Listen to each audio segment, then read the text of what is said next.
Okay, so today's video is about really the end game and what I actually classify as end game.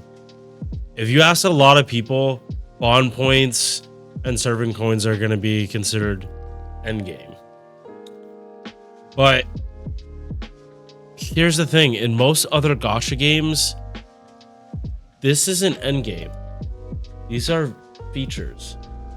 Class score, this is endgame. Endgame usually doesn't start until you're literally at the end of the game.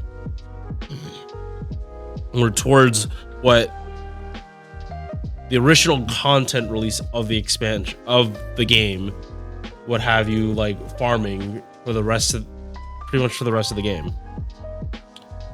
Bond point farming, I don't truly see it as endgame. It's something to pass the time. It's something to flex that I've used this servant for so long. It's not saying how much better your unit is other than other versions of this unit. Servant coins are kind of the exception for that, but I'm gonna touch on that in a little bit. So as a refresher, what does bonding servants actually give you? Well, it gives you 10 quartz. It gives you a bond CE, which may or may not be a big deal for a servant. And then after that, you can use bond chalices to get 30 Saint quartz per level. Now, that sounds pretty good, right? 30 Saint quartz that you're getting like every time you level up with like one of your favorite units, like your supports, your cast warriors, your bitches. That's cool. You get a multi. But do you know how long that actually takes? As you can see here, it takes 1,000,000 bond points to level up. At average, every single run is gonna get you 1,000. You need to do 1,000 runs to get 30 Saint quartz. Like,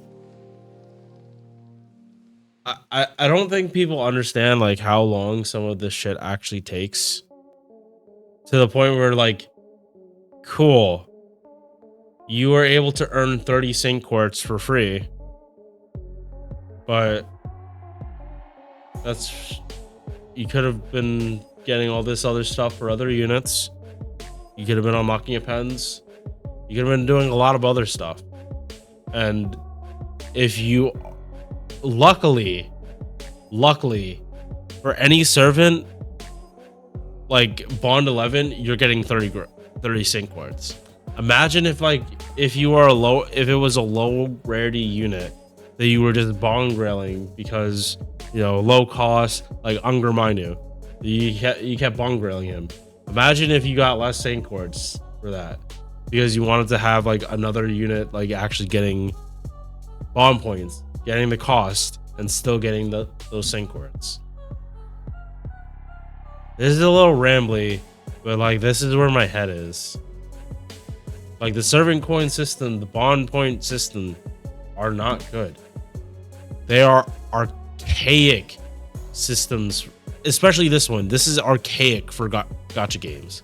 They usually don't tie like this rewards like this to a system.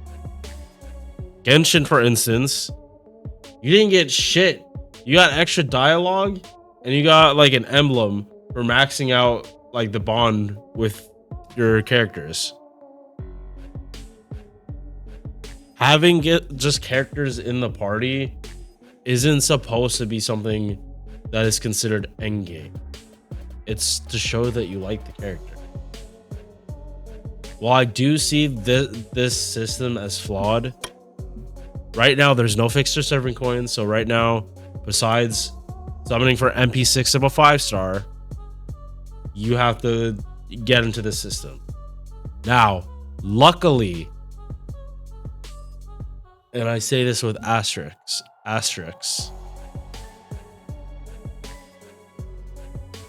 you get enough serving coins from 10 to 15 to get in a pen.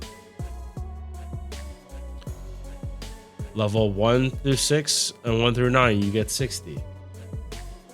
There's an issue with this, and it has to do with both here and here.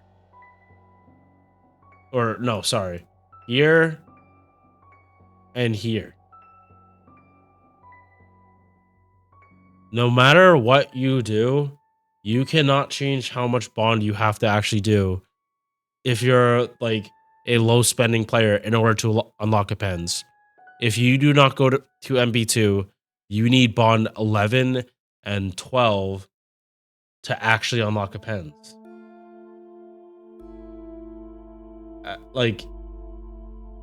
And imagine you have to do that. You'd have to do that for every unit. You are not guaranteed 4 stars. You are guaranteed a 5-star after like 30 multis. How is this a system that is appealing to a new player? Because it's not. These systems are flawed and need work.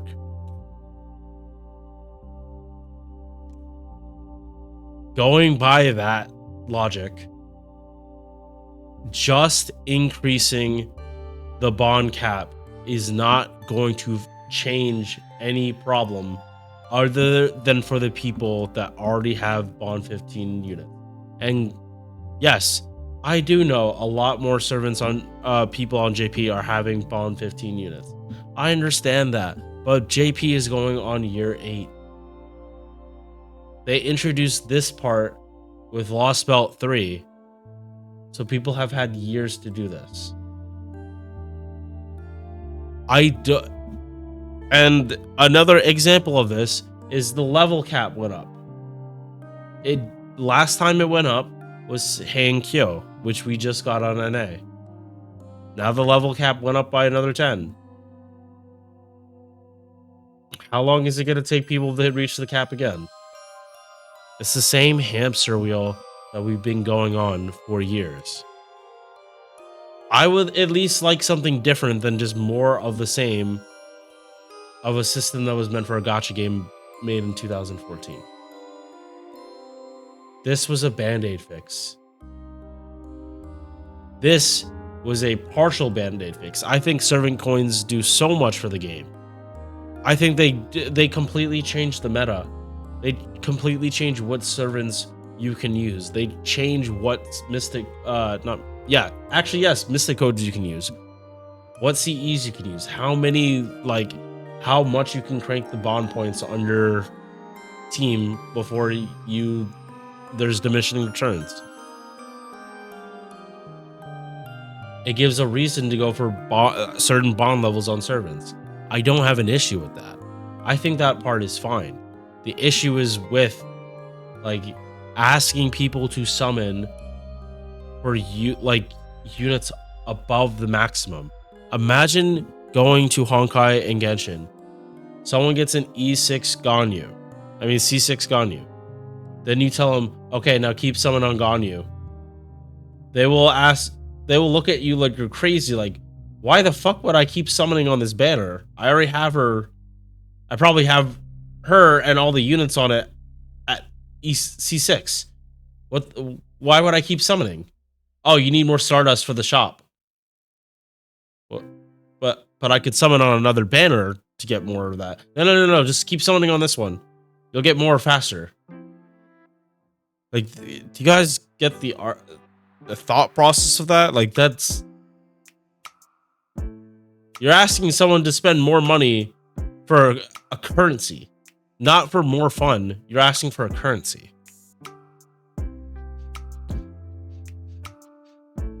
I'm not saying do away with this. Make another hamster wheel. Make it unlimited. Don't require more of this. You spent 5 of these already. Do you need to spend more? Just make this 16. Have it go up every, I don't know. Every time, like 16 goes up 100 or 1 million. It goes up 114 every time. So keep that pace. Just have it be a nice big counter. You get Saint Quartz, you get serving coins, all that jazz. I feel that's an easy fix. I feel that's something they would do. But that's a boring fix I don't want them to do. I want them to innovate. Now we're finally talking about classical. Like, sorry, I have to bring this up 10 minutes into the video. I think this system is actual endgame stuff. Depending on the servant class you do this on, it will dramatically change how they function. I honestly think assassins actually got the best end of this stick. You might be thinking why. Well, plus she has a video out.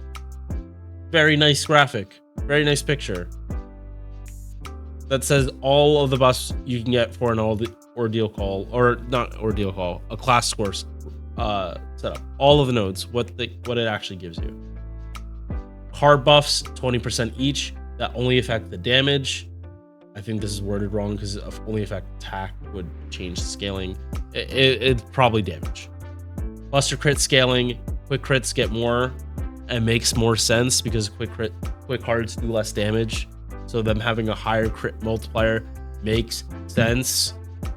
Saying this, I'm so glad they addressed that, because it would have been so stupid if all of these were the same and quick really did get the short end of the stick. Like, now this balances out. This here is something a lot of people had an issue with. Gain attack and defense up for 1 turn after using command seal on target. 50% attack and defense. That's good. People thought the rest of these apply to it. People thought all of this only applied when you use a command seal. That's not how it works. It's only this. I'm not trying to throw Plushie under the bus, but he's saying it's only the attack and defense up. He hasn't corrected, so I'm willing to trust Plushie. This doesn't help with looping, besides hitting overkill quicker, which does affect looping. This doesn't affect looping. Stargen up 50%. You put this on Jack, you get this on Kama. They're genning way more stars. Kama soloing as a full quick chain is now probably genning like enough stars to never not crit. Kama as a solo is like now performing way better. Extra attack up 50%. Kama's gonna hit way harder. MP damage 10%. All servants are gonna benefit from that. That is going to help some servants with their looping. They're gonna hit overkill quicker and they'll get more refund. They might hit thresholds that they didn't have before. All crit damage up 10%, great. This is what an endgame system actually looks like. Traces in Honkai. They are technically endgame for how long, but only because of how long it actually takes you to level them.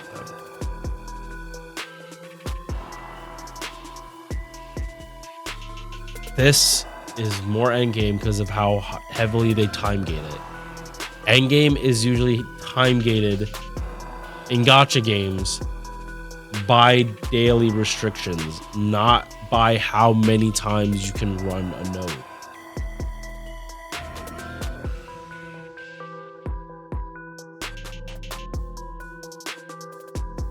Do I think there needs to be improvements for this? Absolutely. We don't have extra class 1 and 2 at all. We don't know if those nodes are different. We don't even know if this is all that there's going to be for class 4. They could add more paths later. Just like they added more bond levels, they could add more nodes for here. Or they can do another system that is more focused on card performance. Level up skill trees that affect looping. I doubt they could do anything that affects hit count, because that is definitely a animation issue. I don't see them revisiting all the hit counts for every single server in the game. That sounds like a fucking nightmare. But you know, there are other paths you can go down this. I'm glad they tried something new and didn't just like make something half baked like servant coins. So This is towards the end of the video. Here's my suggestions for how I would improve these. And this part I'm paraphrasing Cadrock. Every bond point, every bond level past 10 gives you 5% to the entire party. So at bond 15, 25% bond points for everyone else in the party.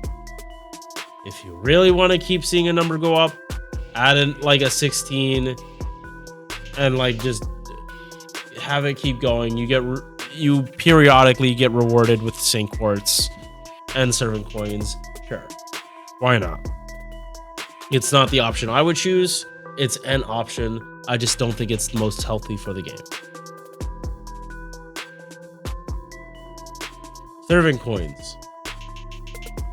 You can see here, Adroth pointed this out, there is room for more append skills. If they do not address this issue with the coins, with there being a limited amount, players needing to summon for MP6 plus of a 5-star unit, a limited 5-star unit, USO farming, because you don't have enough coins, that needs to change. Evocation leaves might be the solution to that, but it's gonna be a while before that. I feel Ordeal Call, with the way the map is, they could easily put in a neutral farming coin like onto that map.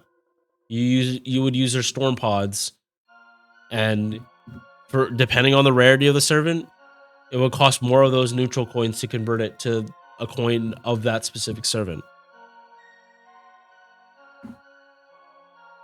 This would have to be a new map people would have to completely farm for. It would definitely do a lot for the append skill system. And definitely this would be an endgame pursuit. It would completely change append skills to being endgame. Yes, while you're playing through the story and like going through all the lost belts and the singularities, you're slowly getting bond points. You're slowly unlocking appends. Now, if you want to perfect your servants, you need to get farming on this blank earth. The blank earth is the way you will farm to get your coins. I feel that would be healthier for the game. People would not be stressing it. People would not be like unhealthily doing like bond farming. Like you are actually, it's either you're using a lot of apples, which understandable. If you don't need lottos anymore, you don't need lottos. Raids can give more rewards depending on what mat you need. But this is a lot. Them going to 150 at the current grail rate, not going to be fun. Imagine how many grails is that? 120. Yeah, 90 to 120 is 17 grails. Are you going to spend 32 grails on one unit? That's a lot. That is so much investment. You have to absolutely love that servant. And the game is always getting power crept too. You be doing that for your servant to keep up with the meta. Not to, like, you'd have to be hoping for buffs. If the base stats for that unit isn't good, and then you suddenly say, you know what, I don't like this servant anymore. You can't get any of it back. If that's the only endgame we have, that is literally limited by, do I feel like playing? If I ever get bored, it's over.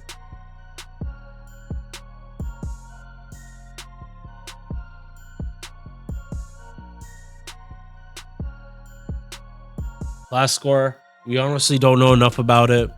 It's way too early to be giving like full judgments on it. We literally got it today or yesterday, because this video is coming out the next day. You have to we have to give it a week, give it 2 weeks, give it a month. We'll see how we're feeling. If they need to make adjustments, they can. They have shown that they I mean, they'll choose when they listen to feedback. But I mean, the RK kind of showed that they brought fire. They know how to bring fire. They know how to build up hype for servants. They know how to write stories. Anyway, this video spawned because of a disagreement that happened in chat. I'm not sorry that I banned him. He showed me a lot of disrespect to me as a person by not listening to my side of the story and just straight up ignoring it, and then not providing like a good conversation. I'm in my stream to have fun. I want to spend time with you guys. I'm not in there to like deal with the stuff I deal with at work. If I wanted to deal with bickering children, I'd go to work. And I took off yesterday.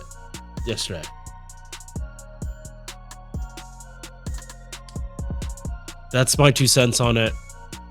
TLDR, I don't ban you based on what you think or your beliefs. I ban you based on your attitude. If you act like a shithead in my chat, you're banned. Simple as that. Especially if you're disrespectful to me and other people in chat.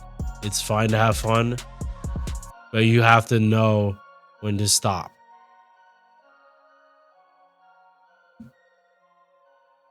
That's it for me. Sorry if it got too personal, but I draw the line where I need to. I'm not being a pushover. I know my worth. Peace. If you enjoyed this video, please drop a like, comment, sub, all that good YouTube stuff. I'm putting this at the end of the video because I'm really bad about selling out mid-video. So, thank you for watching.